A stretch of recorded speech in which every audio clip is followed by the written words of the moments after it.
Mes frères et sœurs, aujourd'hui on va parler d'un sujet qui fait transpirer certains présidents rien qu'en attendant le titre. Oui, vous savez, ces présidents africains qui aiment nous dire l'économie est difficile, le pays traverse des moments compliqués, mais qui eux traversent l'année dans des jets privés, mangent du homard le matin et du caviar le soir. Oui, aujourd'hui on va classer les présidents africains les plus riches. Et préparez-vous, parce qu'il y a des fortunes ici, ça dépasse même ce que tu peux imaginer en rêve.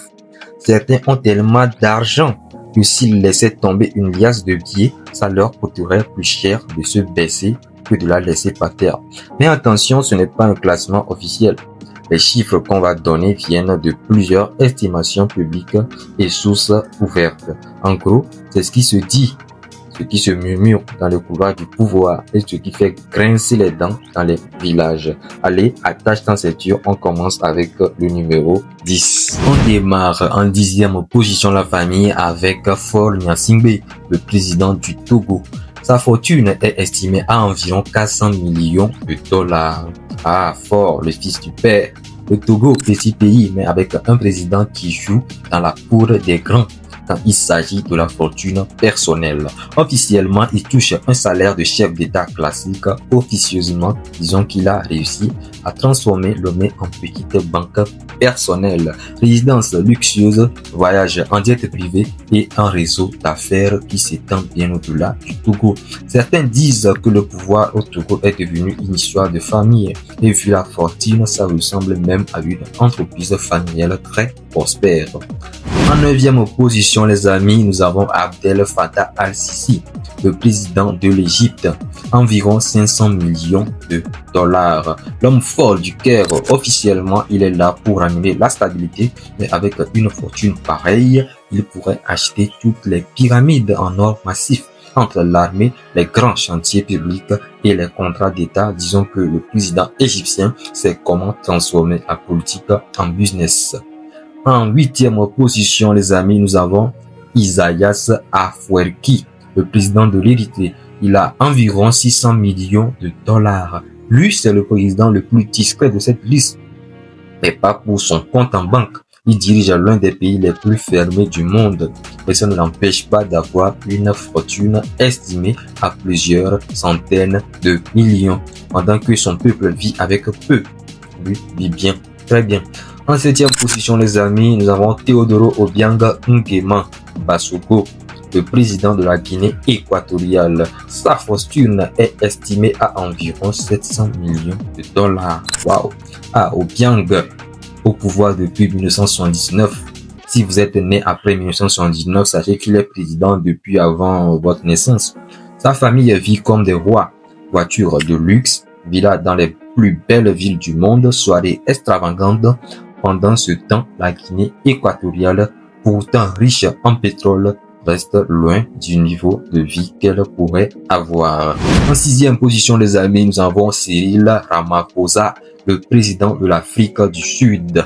Environ 750 millions de dollars. Lui, il n'a pas volé, hein.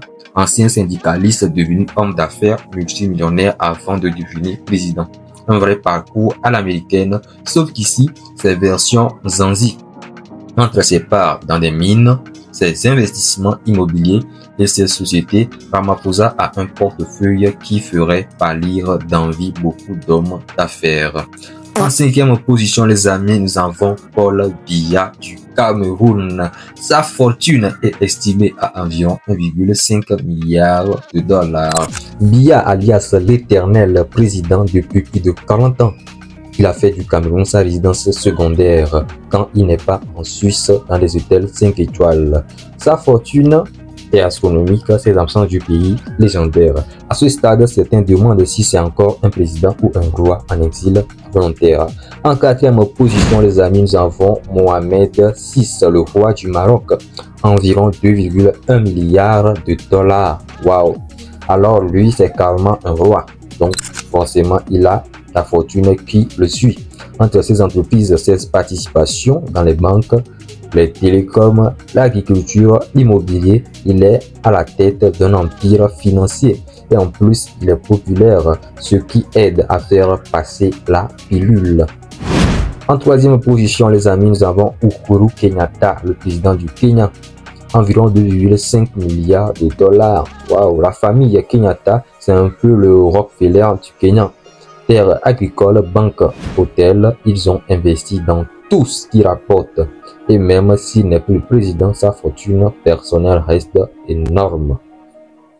En deuxième position, nous avons Ali Bongo Ondimba, l'ex-président du Gabon, environ 3 milliards de dollars. Avant sa chute, Ali Bongo vivait dans les luxes le plus total. Villa à l'étranger, voiture de collection, compte bancaire plein à craquer.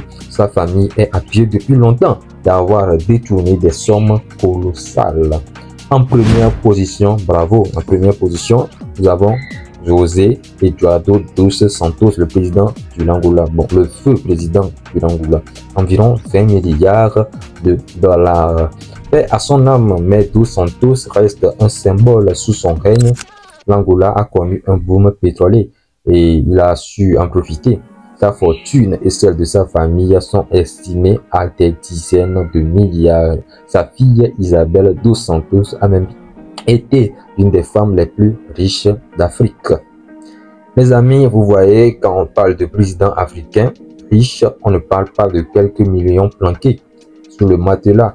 On parle de fortune qui pourrait effacer la dette de pays entiers, rénover tous les hôpitaux ou construire des milliers d'écoles. Alors, la prochaine fois que vous entendez qu'un président veut juste un mandat de plus pour finir ses projets, souvenez-vous de ce classement et demandez-vous c'est pour finir les projets ou pour finir de remplir le compte en banque. Et surtout, dites-moi en commentaire lequel de ces présidents vous choque le plus.